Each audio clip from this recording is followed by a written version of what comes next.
Iran में मई के पहले 25 दिनों में कम से कम 113 लोगों को फांसी दी गई है। माना जा रहा है कि इस साल के अंत तक ईरान में 1000 से अधिक लोगों को फांसी दी जाएगी।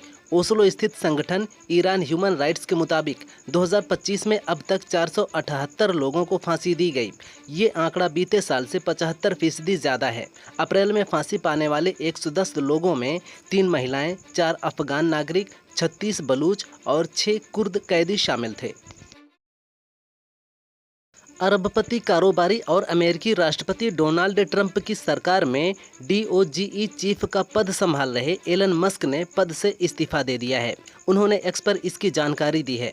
मस्क ने कहा कि अमेरिकी सरकार में विशेष कर्मचारी के तौर पर मेरे कार्यकाल का अंत हो गया है। मैं सरकार के बेफिजूल खर्चों को कम करने के लिए अवसर देने के लिए राष्ट्रपति ट्रंप का आभार जताता हूँ। DOGE का मिशन समय के साथ और मजबूत होगा।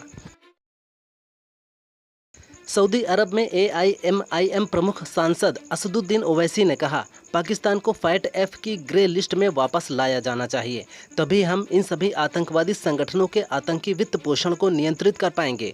आतंकवाद में पाकिस्तान की संलिप्तता के स्पष्ट सबूत हैं। आतंकवादी समूह वहां फल फूल रहे हैं, उन्हें वहां प्रशिक्षित किया जा रहा है। उनका काम भारत को अस्थिर करना और हिंदू मुस्लिम दंगे कराना है। इलेक्ट्रिक व्हीकल्स के मामले में यूपी ने दिल्ली और महाराष्ट्र जैसे राज्यों को पीछे छोड़ दिया है। प्रदेश में अब तक 4.14 लाख से ज़्यादा इलेक्ट्रिक वाहन रजिस्टर किए जा चुके हैं। इसके मुताबिक दिल्ली में 1.83 लाख और महाराष्ट्र में 1.79 लाख ई-व्हीकल रजिस्टर हैं। यूपी की ये सफलता न केवल पर्यावरण सुधार की दिशा में बड़ा कदम है, बल्कि ये राज्य की आर्थिक मजबूती और रोजगार सृजन के लिए भी महत्वपूर्ण उपलब्धि है। पाकिस्तान के लिए जासूसी करने के आरोप में जैसलमेर में सरकारी कर्मी को गिरफ्तार किया गया है। आरोपी का नाम शकूर खान है, जो रोजगार विभाग में कार्यरत है। वह पिछले कई सालों से पाक की खुफिया एजेंसी ISI के संपर्क में था। लगातार भारत से जुड़ी गोपनीय और संवेदनशील जानकारियां भेज रहा था। ऑपरेशन सिंदूर के समय भी वह पाक एजेंसियों के संपर्क में था। शकूर पूर्व मंत्री का निजी सचिव भी रह चुका है।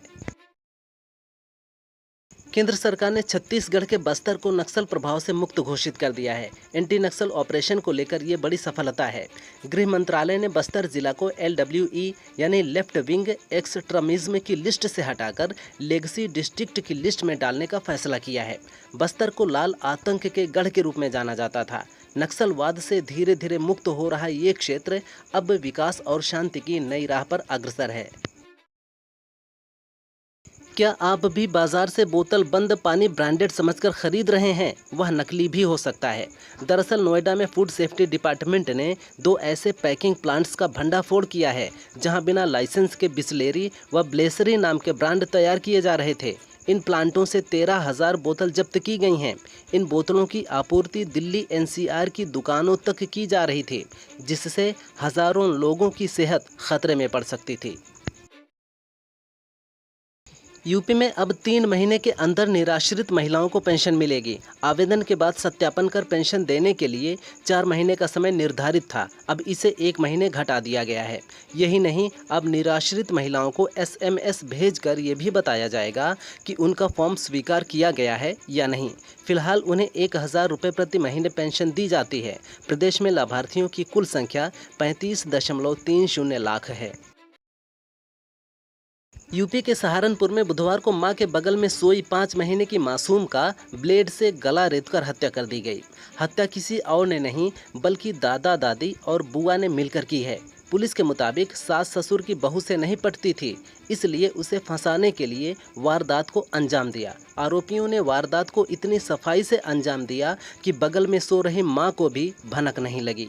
पुलिस ने तीनों आरोपियों को गिरफ्तार कर लिया है। जम्मू के उधमपुर ईस्ट से बीजेपी के विधायक रणवीर पठानिया ने ऑपरेशन सिंदूर पर सवाल उठाए हैं। उन्होंने कहा कि ऑपरेशन सिंदूर के दौरान एयरफोर्स के जवान सोए हुए थे। सबने देखा एयरफोर्स स्टेशन पर क्या हुआ था। नालायकी होगी इनकी और ये लोग सोए हुए होंगे। हमारा कसूर है, हमने इन्हें पलकों पर बिठा कर रखा है। हालांकि बाद में उन्होंने सफाई दी कि उनके बयान को तोड़ मरोड़ कर पेश किया गया है।